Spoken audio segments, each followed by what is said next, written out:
Imagine stepping into a small wooden booth hidden in the corner of a church. No cameras, no recordings, no audience, just a quiet space where countless people have spoken words they had never dared say anywhere else. Across centuries, inside rooms like these, people have confessed betrayals, addictions, lies, broken promises, family wounds, and burdens they carried for decades. More private secrets have likely been spoken in these spaces than in courtrooms, therapy offices, or prison cells. Yet what makes this remarkable is not simply what is said there. It is the fact that the person listening is bound by a rule so absolute that priests throughout history have suffered imprisonment, exile, torture, and even death, rather than reveal a single word they heard.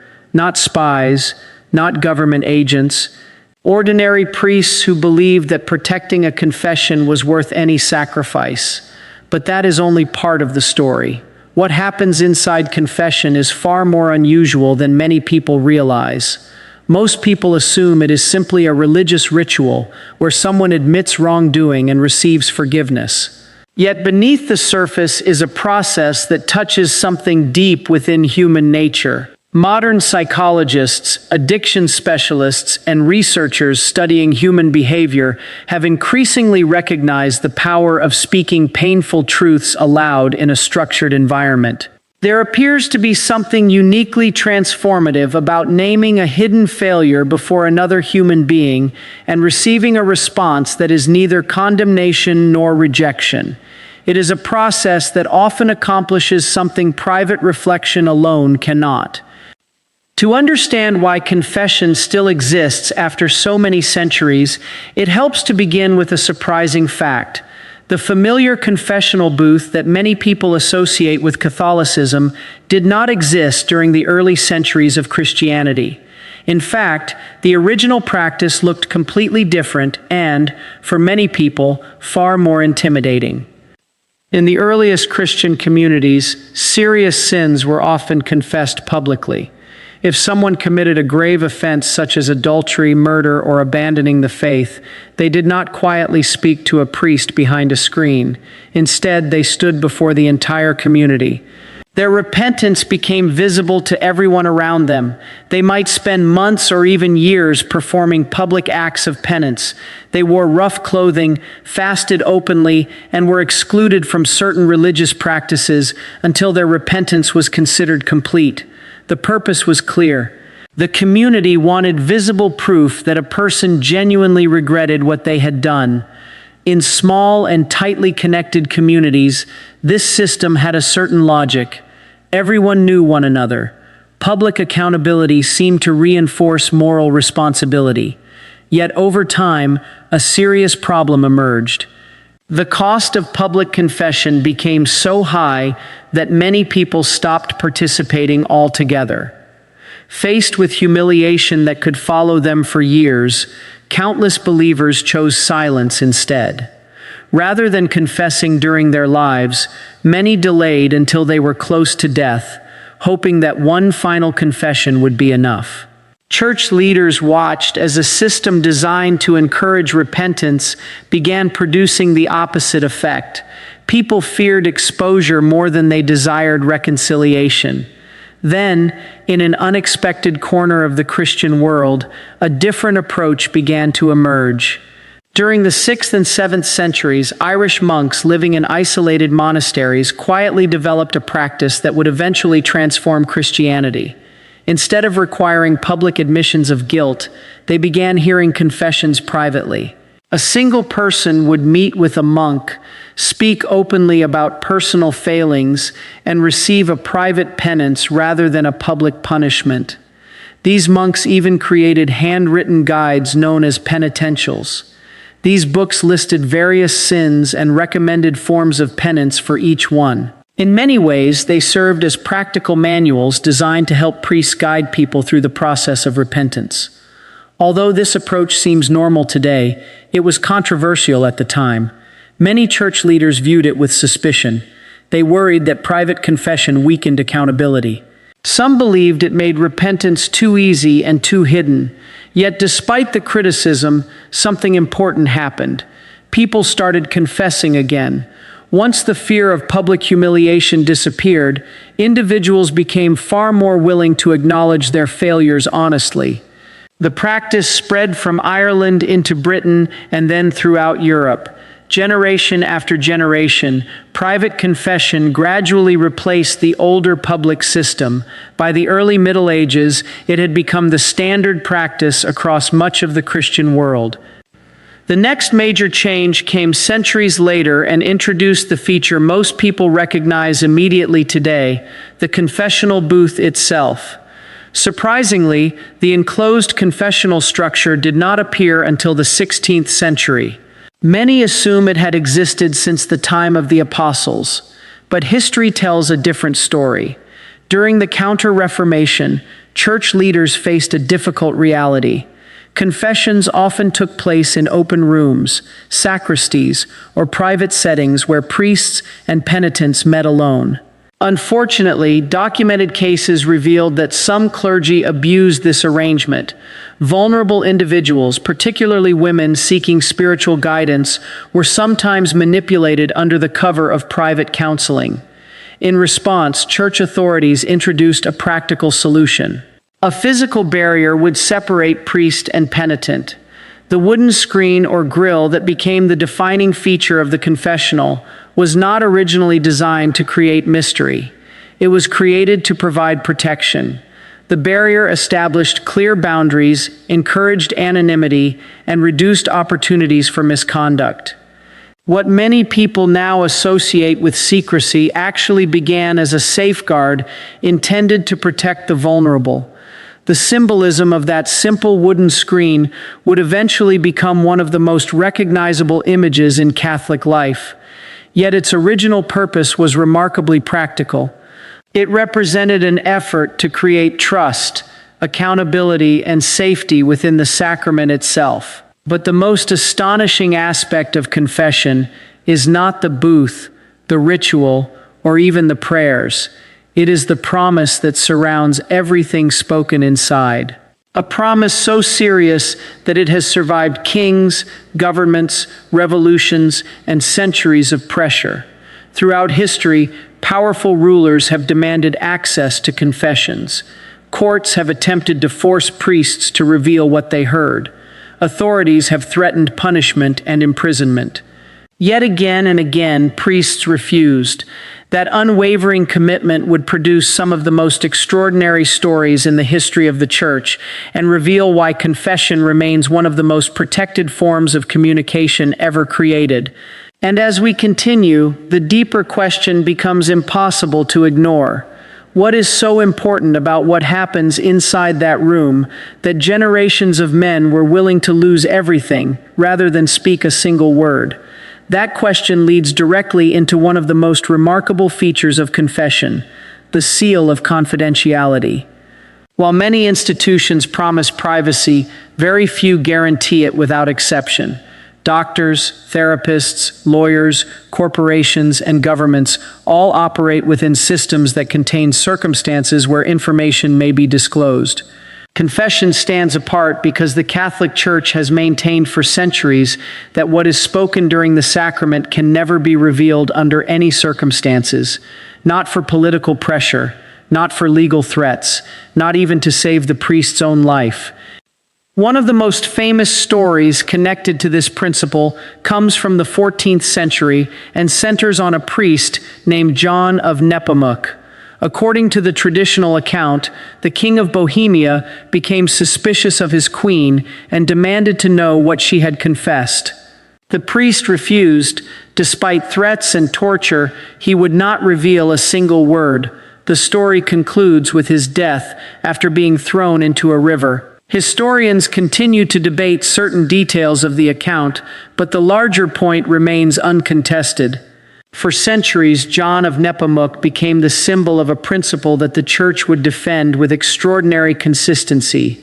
Some things spoken in confession must remain there forever. The significance of this cannot be overstated. A priest does not merely promise secrecy as a personal choice. He is bound by church law so strictly that revealing a confession results in automatic excommunication, one of the most severe penalties available within Catholic canon law. It is reserved only for the gravest offenses. In practical terms, this means that even if a priest wanted to disclose what he heard, he would be forbidden from doing so. This commitment has repeatedly collided with modern legal systems. Courts in different countries have attempted to compel priests to testify about information received during confession, particularly in investigations involving serious crimes. Legislators have argued that no confidentiality agreement should shield criminal behavior, especially in cases involving harm to children. Yet the Church's official position has remained unchanged. The seal is considered inviolable. A priest has no authority to waive it, alter it, or suspend it.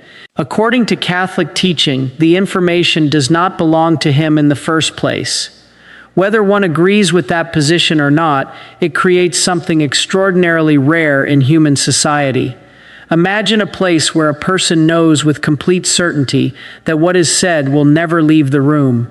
No recording, no report, no future disclosure, no exception hidden in the fine print. That certainty changes the nature of the conversation itself. It also helps explain why people often reveal things during confession that they have never spoken aloud anywhere else. Most people who have never experienced confession imagine it as a simple exchange. Someone enters, lists a few sins, receives a prayer, and leaves. The reality described by experienced confessors is far more complex. The sacrament follows a structure that has developed over centuries, and every part of that structure serves a purpose. The process begins before a person even enters the confessional. Traditionally, Catholics are encouraged to perform what is called an examination of conscience. This involves taking time to review recent actions, decisions, attitudes, and relationships. The goal is not vague regret or general feelings of guilt. It is specificity. A person is expected to identify concrete actions and honestly examine where they have failed. In modern life, this is surprisingly uncommon. Many people spend years evaluating their careers, finances, physical health, and social status, yet rarely conduct a serious review of their own moral behavior. The examination of conscience requires exactly that. It asks a person to stop, look carefully, and confront reality without excuses. Psychologists who study behavior change have noticed something interesting. General feelings of guilt rarely produce lasting transformation. People may feel bad for a short time, but little changes. Real growth tends to begin when individuals identify specific behaviors and acknowledge them honestly. Naming a problem clearly is often the first step toward addressing it. After the examination comes the confession itself. This is the stage most people focus on, yet it contains a detail that is often overlooked. The sins are not merely thought about, they are spoken aloud. That distinction matters more than many realize. Researchers studying guilt, shame, and emotional processing have repeatedly observed a difference between private rumination and interpersonal disclosure. When people keep painful thoughts entirely to themselves, those thoughts often repeat endlessly. The mind circles the same memories again and again without reaching resolution. Shame grows in isolation.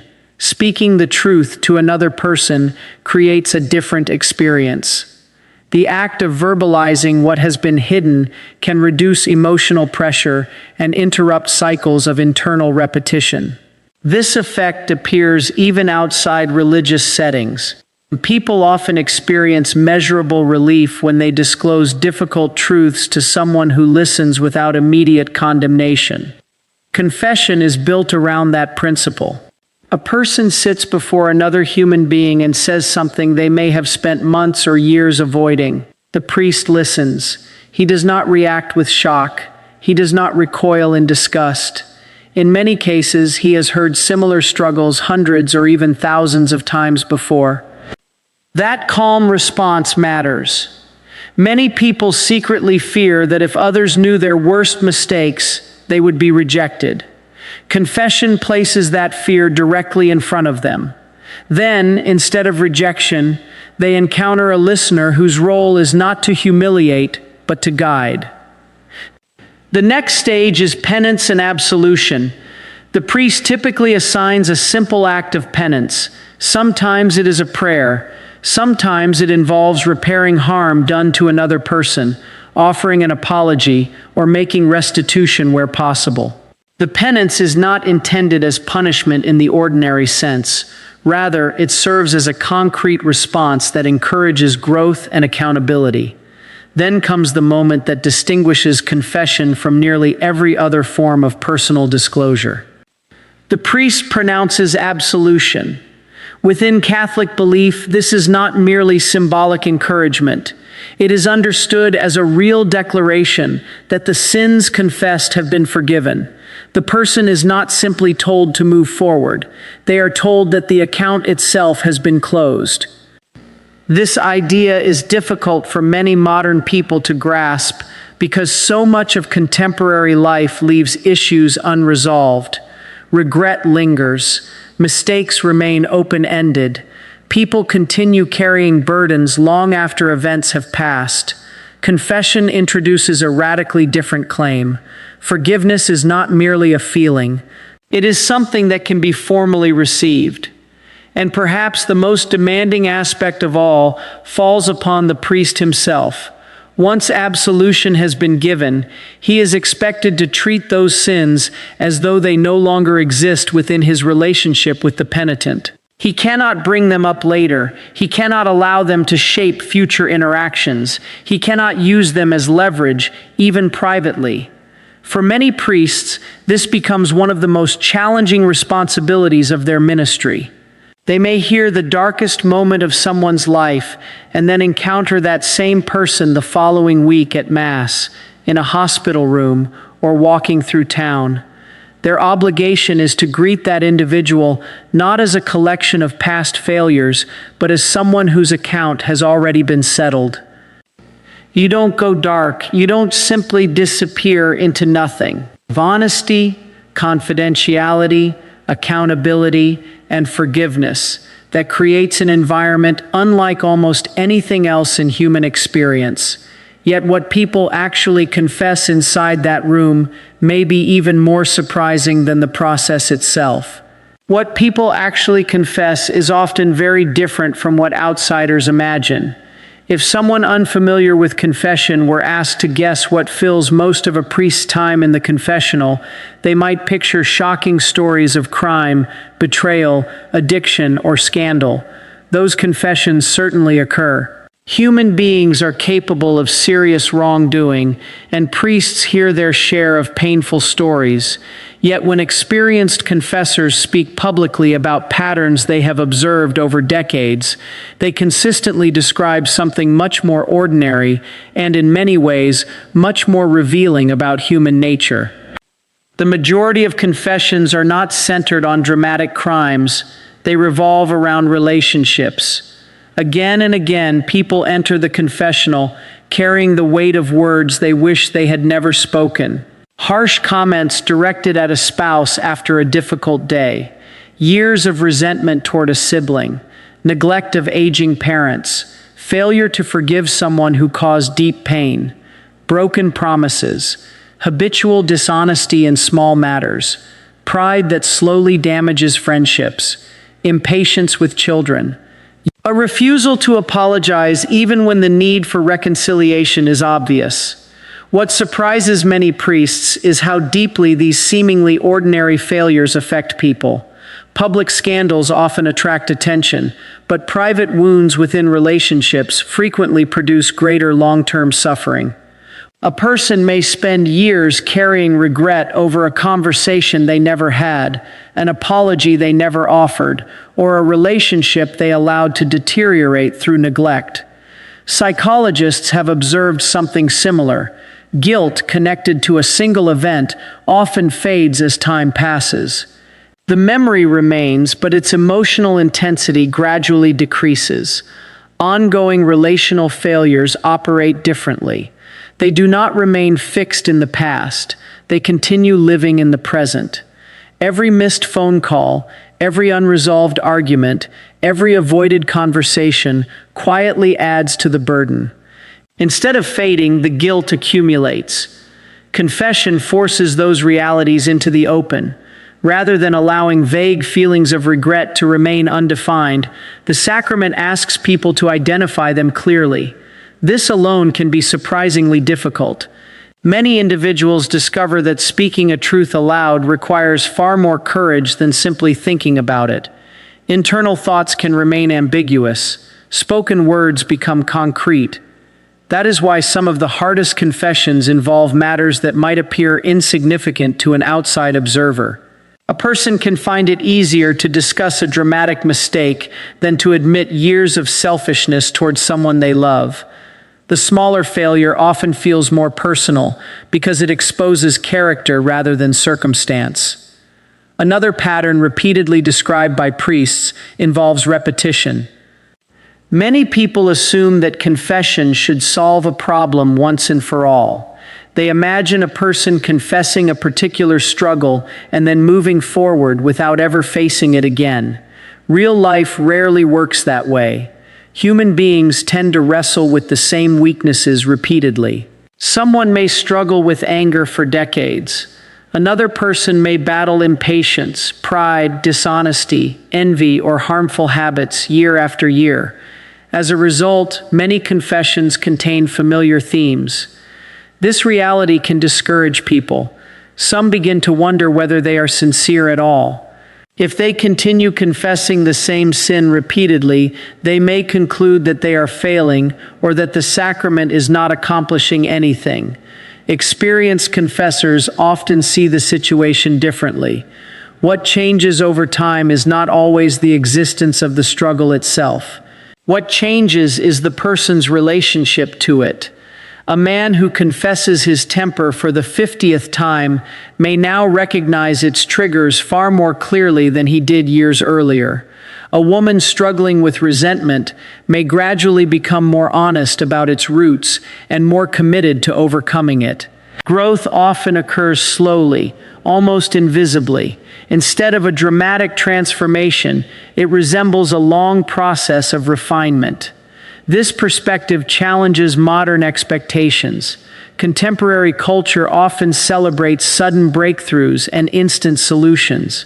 Moral growth rarely follows that pattern. More often, it advances through repeated effort, repeated failure, renewed commitment, and gradual improvement over time.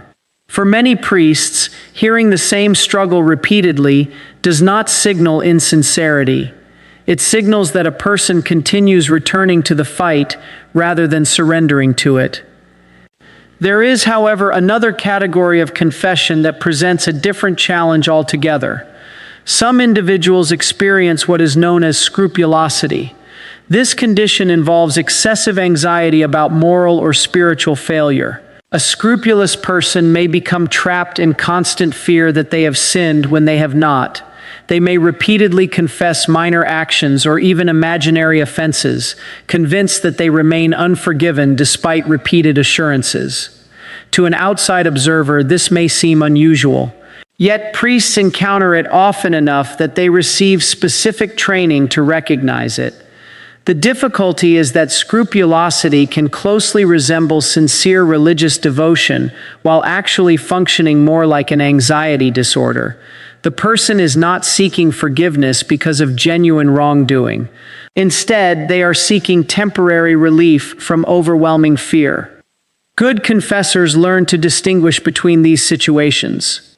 Rather than encouraging endless cycles of repeated confession, they may gently guide individuals toward professional counseling alongside spiritual support. They recognize that some burdens originate not from moral failure but from psychological distress. In such cases, repeating the sacrament over and over cannot address the deeper issue. This reveals something important about confession itself. Contrary to common stereotypes, the goal is not to increase guilt. It is not designed to trap people in shame. Properly understood, it seeks clarity, honesty, and healing. Perhaps nowhere is this more evident than in one of the most emotionally powerful situations priests encounter. Hospital chaplains and prison ministers frequently speak about people who have spent decades away from religion before suddenly requesting confession near the end of life. Some have not entered a church in 40 or 50 years. Others openly rejected faith for most of their adult lives. Yet when confronted with serious illness, approaching death, or the reality of a life sentence, they often ask for a priest. What follows can be extraordinary. These individuals sometimes carry secrets they have never shared with another living person. Events buried beneath decades of silence, regrets hidden so deeply that even close family members remain unaware of them. For years, those memories existed entirely within one mind. Then, often for the first time, they are spoken aloud. Priests who witness these moments repeatedly describe a similar reaction. It is rarely dramatic. There is usually no grand emotional display. Instead, they observe something quieter and perhaps more profound. Relief. Not because the past suddenly disappears, not because consequences vanish, but because the burden of carrying the secret alone finally ends. Many people spend enormous energy managing how others perceive them. They carefully control information, protect reputations, and avoid conversations that might expose painful truths. In confession, that performance temporarily stops. The individual speaks honestly without calculating how the listener will react, and then something unexpected happens. The priest listens. He does not interrupt with outrage. He does not recoil in disgust. He does not walk away. The room remains standing. The relationship remains intact. The truth has been spoken, and the world does not collapse. For countless people, that experience becomes one of the most powerful aspects of confession. Yet it also raises an important question. If the sacrament creates such extraordinary trust, why has the Church defended that trust with such unwavering determination throughout history? Why were priests willing to face imprisonment, persecution, and even death rather than reveal what they heard? To answer that question, we need to look more closely at the men who paid the highest possible price to protect the seal of confession and the legacy they left behind. The answer begins with a principle that lies at the very center of Catholic teaching on confession. From the Church's perspective, the priest is not simply participating in a private conversation. He is serving in a role that places him between the penitent and God. Because of that understanding, the information shared during confession is considered sacred in a unique way. It does not belong to the priest. He cannot treat it as personal knowledge that he is free to use, discuss, or reveal. The Church teaches that he becomes a witness to something entrusted directly to God, and therefore he has no authority over it. That belief helps explain why the seal of confession has remained absolute despite enormous pressure throughout history. Many institutions create rules and then revise them when circumstances become difficult. The seal has survived precisely because it is not viewed as a policy that can be adjusted. It is treated as a permanent obligation. The story of John of Nepomuc became the most famous symbol of this commitment, but he was not the only priest associated with such sacrifice. Throughout different periods of history, clergy found themselves caught between political power and religious duty. Governments demanded information. Military leaders sought intelligence. Rulers wanted access to private confessions. Again and again, priests faced a choice between compliance and silence. One of the most significant modern examples emerged during the religious persecutions that accompanied the Cristero War in Mexico during the 1920s.